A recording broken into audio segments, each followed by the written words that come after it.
Chapter 41. An Idol in South India. You are the first Westerner, Dick, ever to enter that shrine. Many others have tried in vain. At my words Mr. Wright looked startled, then pleased.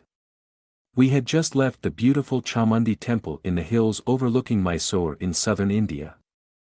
There we had bowed before the gold and silver altars of the goddess Chamundi, patron deity of the family of the reigning Maharaja.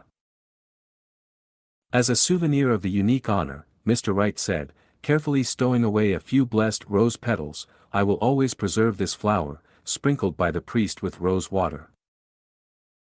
My companion and I were spending the month of November, 1935, as guests of the state of Mysore. The Maharaja, 𝑧𝙬𝒅𝙠 Krishnaraja IV, is a model prince with intelligent devotion to his people. A pious Hindu, the Maharaja has empowered a Mohammedan, the able Mirza Ismail, as his Diwan or premier. Popular representation is given to the 7 million inhabitants of Mysore in both an assembly and a legislative council. The heir to the Maharaja, 𝒀𝙬𝒅𝒂'𝒔 the Yuvaraja, Sir Sri Krishna Narasimgaraj had invited my secretary and me to visit his enlightened and progressive realm.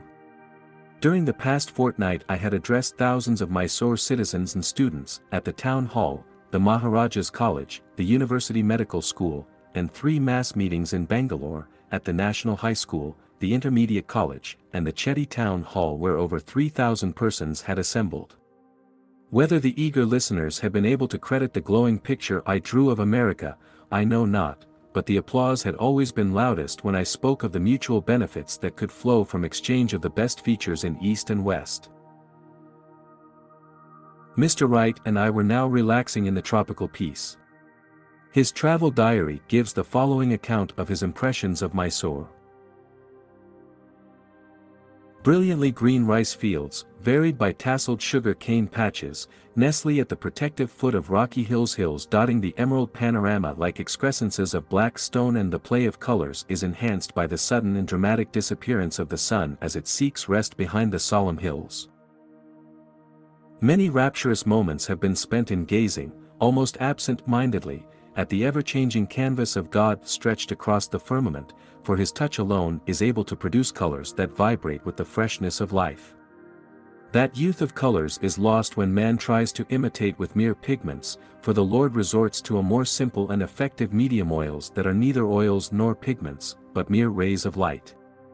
He tosses a splash of light here, and it reflects red, he waves the brush again and it blends gradually into orange and gold, then with a piercing thrust he stabs the clouds with a streak of purple that leaves a ringlet or fringe of red oozing out of the wound in the clouds, and so, on and on, he plays, night and morning alike, ever changing, ever new, ever fresh, no patterns, no duplicates, no colors, just the same. The beauty of the Indian change in day to night is beyond compare elsewhere. Often the sky looks as if God had taken all the colors in his kit and given them one mighty kaleidoscopic toss into the heavens. I must relate the splendor of a twilight visit to the huge Krishnaraja Sagar Dam, constructed 12 miles outside of Mysore. Yoganandaji and I boarded a small bus and, with a small boy as official cranker or battery substitute, started off over a smooth dirt road, just as the sun was setting on the horizon and squashing like an overripe tomato.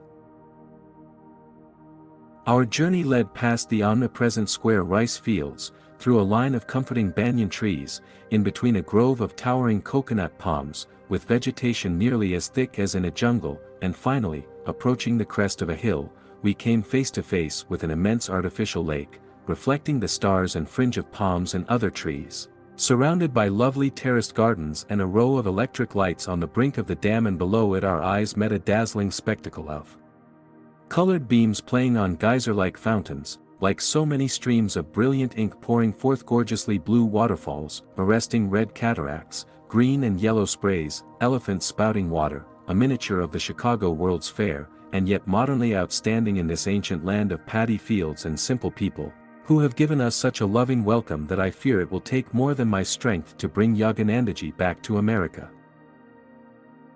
Another rare privilege, my first elephant ride. Yesterday the Yuvaraja invited us to his summer palace to enjoy a ride on one of his elephants, an enormous beast.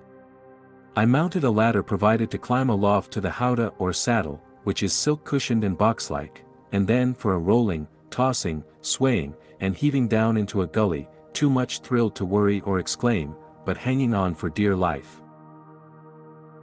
Southern India, rich with historical and archaeological remains, is a land of definite and yet indefinable charm. To the north of Mysore is the largest native state in India, Hyderabad, a picturesque plateau cut by the mighty Godavari River. Broad fertile plains, the lovely Nilgiris or Blue Mountains, other regions with barren hills of limestone or granite. Hyderabad history is a long, colorful story, starting 3,000 years ago under the Andhra kings, and continuing under Hindu dynasties until AD 1294, when it passed to a line of Muslim rulers who reign to this day. The most breathtaking display of architecture, sculpture, and painting in all India is found at Hyderabad in the ancient rock-sculptured caves of Ellora and Ajanta. The Kailasa at Ellora, a huge monolithic temple, possesses carved figures of gods, men, and beasts in the stupendous proportions of a Michelangelo. Ajanta is the site of 5 cathedrals and 25 monasteries, all rock excavations maintained by tremendous frescoed pillars on which artists and sculptors have immortalized their genius. Hyderabad city is graced by the Osmania University and by the imposing Mecca Masjid Mosque, where 10,000 Mohammedans may assemble for prayer. Mysore State too is a scenic wonderland, 3,000 feet above sea level, abounding in dense tropical forests, the home of wild elephants, bison, bears, panthers, and tigers. Its 2 chief cities, Bangalore and Mysore, are clean, attractive, with many parks and public gardens. Hindu architecture and sculpture achieved their highest perfection in Mysore under the patronage of Hindu kings from the 11th to the 15th centuries. The temple at Belur, an 11th century masterpiece completed during the reign of King Vishnuvardhana, is unsurpassed in the world for its delicacy of detail and exuberant imagery. The rock pillars found in northern Mysore date from the 3rd century BC, illuminating the memory of King Asoka. He succeeded to the throne of the Maurya dynasty then prevailing. His empire included nearly all of modern India, Afghanistan, and Baluchistan. This illustrious emperor, considered even by Western historians to have been an incomparable ruler, has left the following wisdom on a rock memorial. This religious inscription has been engraved in order that our sons and grandsons may not think a new conquest is necessary, that they may not think conquest by the sword deserves the name of conquest, that they may see in it nothing but destruction and violence, that they may consider nothing as true conquest save the conquest of religion. Such conquests have value in this world and in the next. My companions and I pose before the dream in marble, the Taj Mahal at Agra. Asoka was a grandson of the formidable Chandragupta Maurya, known to the Greeks as Sandrocottus, who in his youth had met Alexander the Great. Later Chandragupta destroyed the Macedonian garrisons left in India, defeated the invading Greek army of Seleucus in the Punjab, and then received at his Putna court the Hellenic ambassador Megasthenes. Intensely interesting stories have been minutely recorded by Greek historians and others who accompanied or followed after Alexander in his expedition to India. The narratives of Arrian, Diodorus, Plutarch, and Strabo the geographer have been translated by Dr. 𝑗𝑊 to throw a shaft of light on ancient India. The most admirable feature of Alexander's unsuccessful invasion was the deep interest he displayed in Hindu philosophy and in the yogis and holy men whom he encountered from time to time and whose society he eagerly sought. Shortly after the Greek warrior had arrived in Taxila in northern India, he sent a messenger, 𝑽𝒍𝒂𝙗𝒏𝙖𝒏𝙙𝒂'𝒔, a disciple of the Hellenic school of Diogenes, to fetch an Indian teacher, 𝑑𝒂𝒣s, a great sannyasi of Taxila. Hail to thee, O teacher of Brahmins! 𝑽𝒍𝒂𝙗𝒏𝙖𝒏𝙙𝒂 said after seeking out 𝑑𝒂𝒣s in his forest retreat. The son of the mighty god Zeus, being Alexander who is the sovereign lord of all men, asks you to go to him, and if you comply, he will reward you with great gifts, but if you refuse, he will cut off your head. The yogi received this fairly compulsive invitation calmly, and did not so much as lift up his head from his couch of leaves. "I also am a son of Zeus, if Alexander be such," he commented. "I want nothing that is Alexander's, for I am content with what I have, while I see that he wanders with his men over sea and land for no advantage, and is never coming to an end of his wanderings. Go and tell Alexander that God the Supreme King is never the author of insolent wrong, but is the creator of light, of peace, of life, of water, of the body of man and of souls. He receives all men when death sets them free, being in no way subject to evil disease. He alone is the God of my homage, who abhors slaughter and instigates no wars. Alexander is no god, since he must taste of death," continued the sage in quiet scorn. "How can such as he be the world's master, when he has not yet seated himself on a throne of inner universal dominion? Neither as yet has he entered living into Hades, nor does he know the course of the sun through the central regions of the earth, while the nations on its boundaries have not so much as heard his name."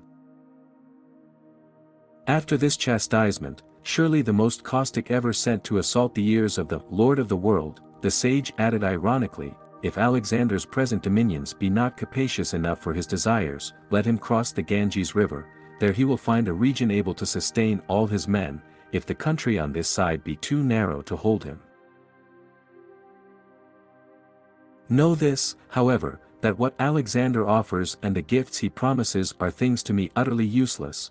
The things I prize and find of real use and worth are these leaves which are my house, these blooming plants which supply me with daily food, and the water which is my drink, while all other possessions which are amassed with anxious care are wont to prove ruinous to those who gather them, and cause only sorrow and vexation, with which every poor mortal is fully fraught.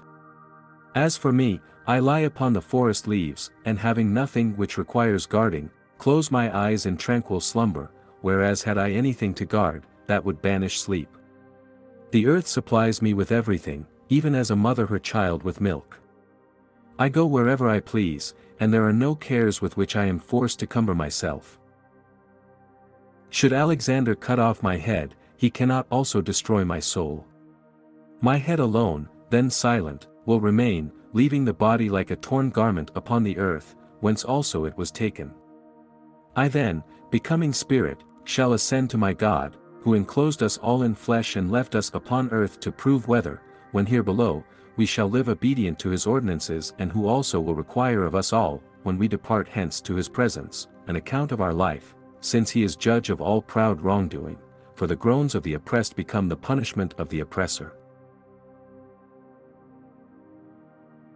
Let Alexander then terrify with these threats those who wish for wealth and who dread death, for against us these weapons are both alike powerless. The Brahmins neither love gold nor fear death. Go then and tell Alexander this, 𝑑𝒐𝒏𝙖𝒏𝙙 has no need of aught that is yours, and therefore will not go to you, and if you want anything from 𝑑𝒐𝒏𝙖𝒏𝙙, come you to him." With close attention Alexander received through 𝑦𝙤𝒂𝙩𝒉 the message from the yogi, and felt a stronger desire than ever to see 𝑑𝒐𝒏𝙖𝒏𝙙 who, though old and naked, was the only antagonist in whom he, the conqueror of many nations, had met more than his match. Alexander invited to Taxila a number of Brahmin ascetics noted for their skill in answering philosophical questions with pithy wisdom. An account of the verbal skirmish is given by Plutarch. Alexander himself framed all the questions. Which be the more numerous, the living or the dead? The living, for the dead are not. Which breeds the larger animals, the sea or the land? The land, for the sea is only a part of land. Which is the cleverest of beasts? That one with which man is not yet acquainted. Man fears the unknown. Which existed first, the day or the night? The day was first by one day. This reply caused Alexander to betray surprise. The Brahmin added, "Impossible questions require impossible answers. How best may a man make himself beloved? A man will be beloved if, possessed with great power, he still does not make himself feared. How may a man become a god? By doing that which it is impossible for a man to do. Which is stronger, life or death? Life, because it bears so many evils. Alexander succeeded in taking out of India, as his teacher, a true yogi. This man was Swami Sphines, called Kalanos by the Greeks because the saint, a devotee of God in the form of Kali, greeted everyone by pronouncing her auspicious name. Kalanos accompanied Alexander to Persia. On a stated day, at Susa in Persia, Kalanos gave up his aged body by entering a funeral pyre in view of the whole Macedonian army. The historians record the astonishment of the soldiers who observed that the yogi had no fear of pain or death, and who never once moved from his position as he was consumed in the flames. Before leaving for his cremation, Kalanos had embraced all his close companions, but refrained from bidding farewell to Alexander, to whom the Hindu sage had merely remarked, "I shall see you shortly in Babylon." Alexander left Persia, and died a year later in Babylon. His Indian guru's words had been his way of saying he would be present with Alexander in life and death. The Greek historians have left us many vivid and inspiring pictures of Indian society. Hindu law, Aryan tells us, protects the people and ordains that no one among them shall, under any circumstances, be a slave but that, enjoying freedom themselves, they shall respect the equal right to it which all possess. For those, they thought, who have learned neither to domineer over nor cringe to others will attain the life best adapted for all vicissitudes of lot. The Indians, runs another text, neither put out money at usury, nor know how to borrow. It is contrary to established usage for an Indian either to do or suffer a wrong, and therefore they neither make contracts nor require securities. Healing, we are told, was by simple and natural means. Cures are effected rather by regulating diet than by the use of medicines. The remedies most esteemed are ointments and plasters. All others are considered to be in great measure pernicious. Engagement in war was restricted to the Kshatriyas or warrior caste. Nor would an enemy coming upon a husbandman at his work on his land, do him any harm, for men of this class being regarded as public benefactors, are protected from all injury. The land thus remaining unravaged and producing heavy crops, supplies the inhabitants with the requisites to make life enjoyable. The Emperor Chandragupta, who in 305 BC had defeated Alexander's general, Seleucus, decided 7 years later to hand over the reins of India's government to his son. Traveling to South India, Chandragupta spent the last 12 years of his life as a penniless ascetic, seeking self-realization in a rocky cave at Sravanabalagala, now honored as a Mysore shrine. Nearby stands the world's largest statue, carved out of an immense boulder by the Jains in AD 983 to honor the Saint 𝒀𝒂𝒑. The ubiquitous religious shrines of Mysore are a constant reminder of the many great saints of South India. One of these masters, 𝒀𝒂𝒑, has left us the following challenging poem. You can control a mad elephant. You can shut the mouth of the bear and the tiger. You can ride a lion. You can play with the cobra. By alchemy you can eke out your livelihood. You can wander through the universe incognito. You can make vassals of the gods. You can be ever youthful. You can walk on water and live in fire. But control of the mind is better and more difficult. In the beautiful and fertile state of Travancore in the extreme south of India, where traffic is conveyed over rivers and canals, the Maharaja assumes every year a hereditary obligation to expiate the sin incurred by wars and the annexation in the distant past of several petty states to Travancore. For 56 days annually the Maharaja visits the temple thrice daily to hear Vedic hymns and recitations. The expiation ceremony ends with the Lakshadipam or illumination of the temple by 100,000 lights. The great Hindu lawgiver Manu has outlined the duties of a king. He should shower amenities like Indra, lord of the gods, collect taxes gently and imperceptibly as the sun obtains vapor from water, enter into the life of his subjects as the wind goes everywhere, mete out even justice to all like Yama, god of death, bind transgressors in a noose like Varuna, Vedic deity of sky and wind, please all like the moon, burn up vicious enemies like the god of fire, and support all like the earth goddess. In war a king should not fight with poisonous or fiery weapons nor kill weak or unready or weaponless foes or men who are in fear or who pray for protection or who run away.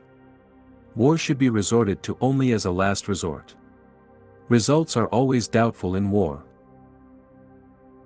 Madras Presidency on the southeast coast of India contains the flat, spacious, sea-girt city of Madras, and Kanjivaram, the Golden City, capital site of the Pallava dynasty whose kings ruled during the early centuries of the Christian era.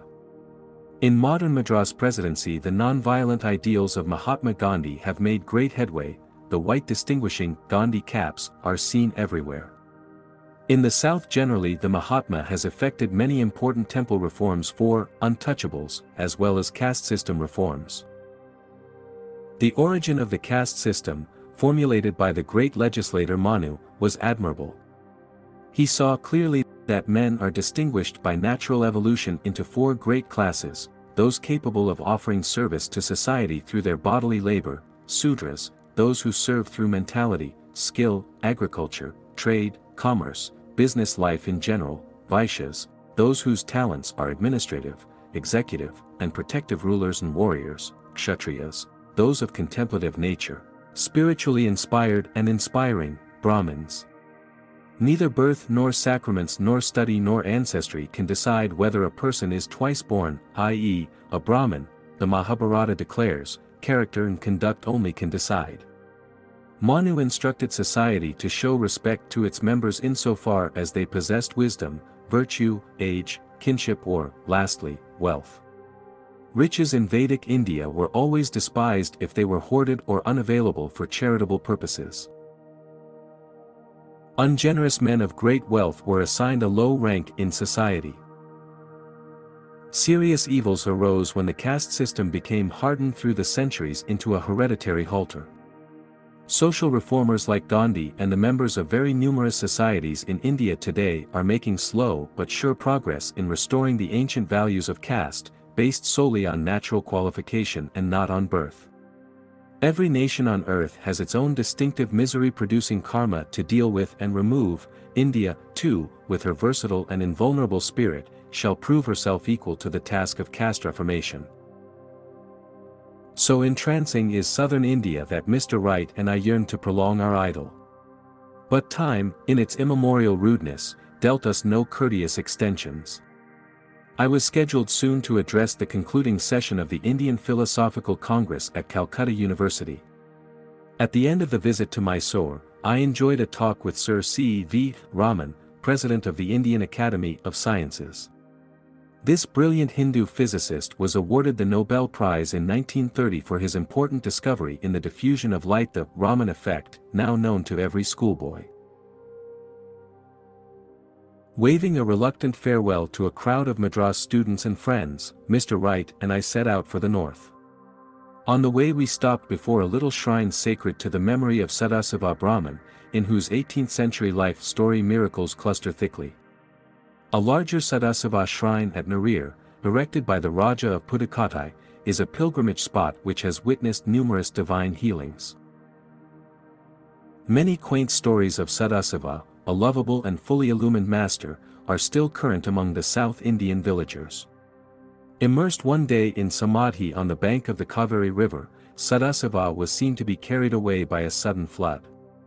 Weeks later he was found buried deep beneath a mound of earth. As the villagers' shovels struck his body, the saint rose and walked briskly away. Sadasiva never spoke a word or wore a cloth.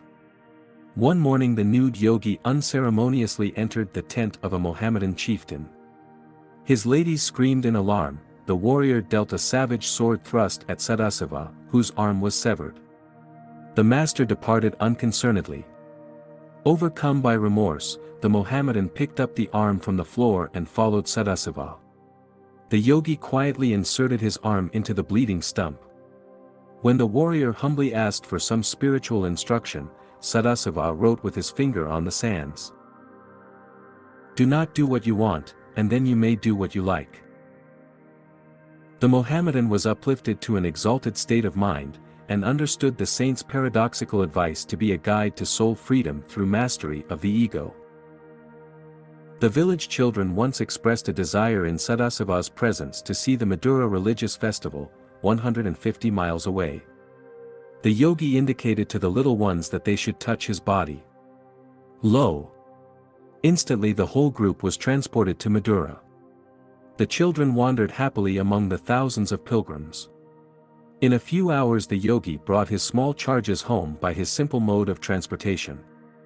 The astonished parents heard the vivid tales of the procession of images, and noted that several children were carrying bags of Madura sweets. An incredulous youth derided the saint and the story. The following morning he approached Sadasiva. "Master," he said scornfully, "why don't you take me to the festival, even as you did yesterday for the other children?" Sadasiva complied. The boy immediately found himself among the distant city throng. But alas! Where was the saint when the youth wanted to leave? The weary boy reached his home by the ancient and prosaic method of foot locomotion.